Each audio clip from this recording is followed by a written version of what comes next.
baru saja kalah rebut warisan. Si anak orang kaya bawa mobil ugal-ugalan di jalan raya. Adik minta si abang berhenti bawa mobil seperti itu. Namun Yi Jae-wan gak peduli. Emosinya meluap-luap, mobil melaju kencang. Begitu lampu merah, ia langsung mendadak rem. Truk yang berada di belakangnya pun ikutan berhenti.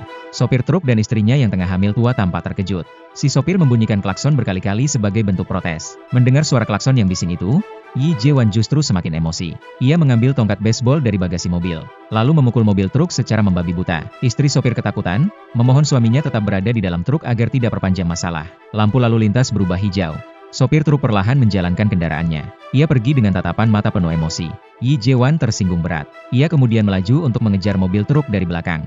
Adik ketakutan, menelpon minta bantuan abang tiri, Yi Jae-jun. Yi Jae-jun yang baru saja menduduki kursi penerus Taegang Group. Tentu saja, ia menganggap adik yang rusuh ini sebagai ancaman sekaligus penghambat ambisinya. Sehingga ia perintahkan sekretaris untuk menyingkirkan penghalang ini. Sekretaris menelpon orang untuk menabrak mobil Yi Jae-wan. Saat tiba di perempatan, mobil Yi Jae-wan melaju untuk menghalangi truk. Si sopir kaget dan cepat-cepat pijak rem. Kedua mobil itu berhenti tepat di tengah-tengah perempatan jalan. Sopir truk mencoba mundur, tetap saja si orang gila itu tak beri jalan lewat. Tiba-tiba dari kejauhan, sebuah mobil tampak melaju ke arah mereka. Yi Jae-wan sempat menghindar. Truk ditabrak. Disusul dengan tabrakan beruntun. Banyak yang mengalami luka parah dan dilarikan ke rumah sakit Taegang. Na Yi-jae, seorang dokter bedah yang bertugas di unit gawat darurat, terkejut saat mendapati pasien kritis di hadapannya adalah sopir truk yang ia kenal. Belum sempat mendapat pertolongan, sopir malang itu pun menghembuskan napas terakhir. Istrinya mengalami syok berat dan jatuh tak sadarkan diri. Hasil pemeriksaan menunjukkan adanya penumpukan cairan di otak, harus segera dioperasi. Begitu Na Yi-jae tengah melakukan operasi, lagi-lagi si anak orang kaya buat keributan.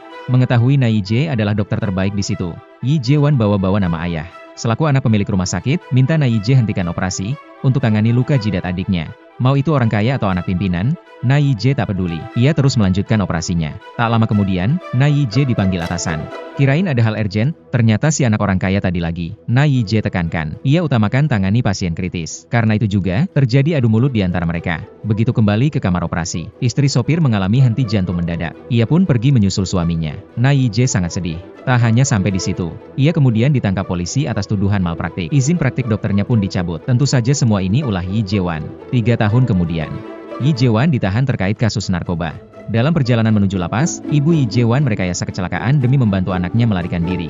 Saat Yi Jae-wan sedang mencoba untuk kabur, sebuah mobil hitam menghampirinya. Na Yi-jae keluar dari mobil. Sudah lama ia menantikan momen ini.